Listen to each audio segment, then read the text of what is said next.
Hi, my name is Beachum and you're watching Made of Stone. I'm going to do my music news video for you today, which is basically just an update of some of the news, latest updates of rock, alternative and indie music.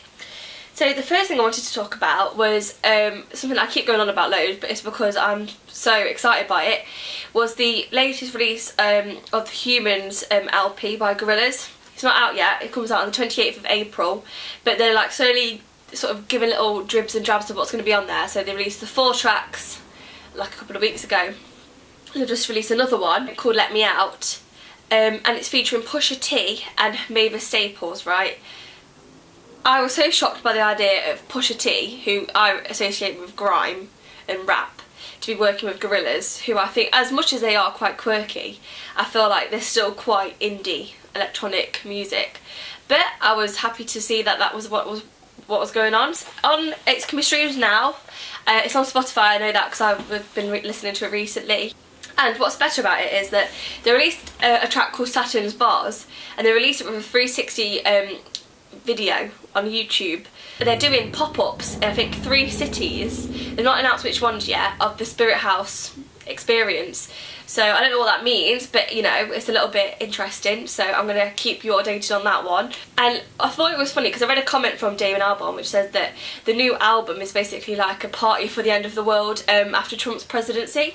So yeah, I think that shows his, you know, comment on what he thinks about Trump, and to be honest with you, I agree with him. So at least he's, you know, given us a bit of a soundtrack for on our way out after all the nuclear war. Bon Jovi ended a concert because he sounded like shit. It was the term he said.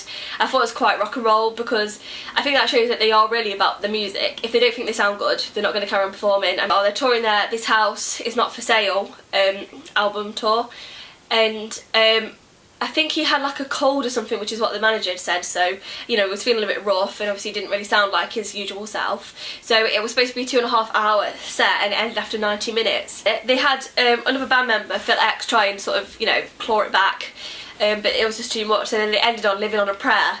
So I mean, it's a great way to go out, but a bit peak for everybody out there who was listening to it and then realised that he was, you know, sounding a bit clogged up. And then he obviously went after that, so maybe they're going to get like a refund or whatever, who knows, give him a bit of time to recuperate. Queens of the Stone Age has teased its latest album with some artwork on their social media page. It's like a new logo, and it says coming 25. So whether that is the name of the album, 25, or whether it's going to be a sort of a hint towards what date it's going to come out on, who knows, so we'll have to keep our wits about us on that one. It's been long awaited. I think it was said last year that they were, you know, in the summer they were just sort of polishing up their content, because the last album was actually released in 2013. So obviously that's a long time, 4 years for them to, you know, bring out new stuff. But I think it shows that, you know, they're not going to put out an album if they don't think it's great.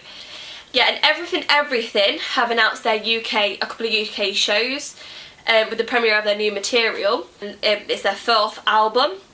And it's produced by James Ford, who worked with Depeche Mode and Arctic Monkeys. So that's, you know, a good sign, because Arctic Monkeys and Depeche Mode are fantastic. They've got great music. So to be produced by them, maybe it's going to have like a little bit of a different sound to it, which would be fantastic to hear. There's 2 shows in the UK, one in London and one in Manchester. So you either have to travel your distance or you're lucky if you live there. So Sgt. Pepper's Lonely Heart Club's documentary is going to be coming out soon, released next month it said. It's called Sgt. Pepper and Beyond. Oh, I'm beyond it, sorry. I'm reading off my laptop, but I can barely see it because apparently I'm blind.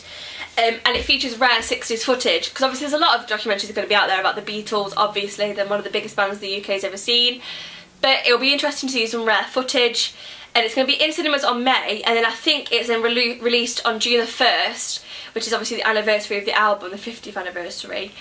And I think it's going to be quite interesting. I mean, I don't know what's going to be on there, but I think it's always interesting to see the life behind or along with the, you know, production of the album with such a, you know, famous band, especially when like John Lennon and George Harrison aren't with us anymore. So it's interesting to see, you know, what it was like, especially for people my age who weren't really seeing any shows or anything. Well, won't really have, I've not seen any shows, so don't have any sort of insight into the personality of the band. So I think that's going to be quite interesting. Slash is going to perform a virtual reality gig.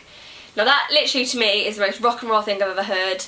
Slash, you know, is fantastic, big Guns N' Roses fan, a virtual reality gig. I don't know if that means that he is going to be experiencing virtual reality whilst he's on stage, which would look hilarious, or whether he's going to perform and you can watch it on a virtual reality headset, which would be great for those people that can't make it there. It's a benefit show on May 20th as part of the Species Conservation Action Network.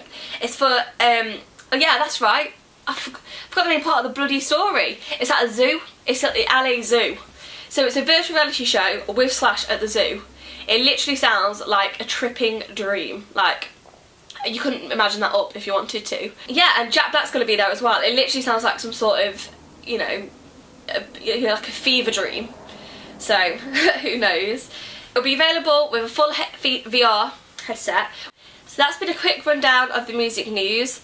Some of the stories might be a little bit out of date, but I still think it was quite good to talk about them. I've also got my Instagram and I've got a Twitter account now, which is Made of Stone, but the E is a 3 because somebody already took Made of Stone, so thank you to you out there.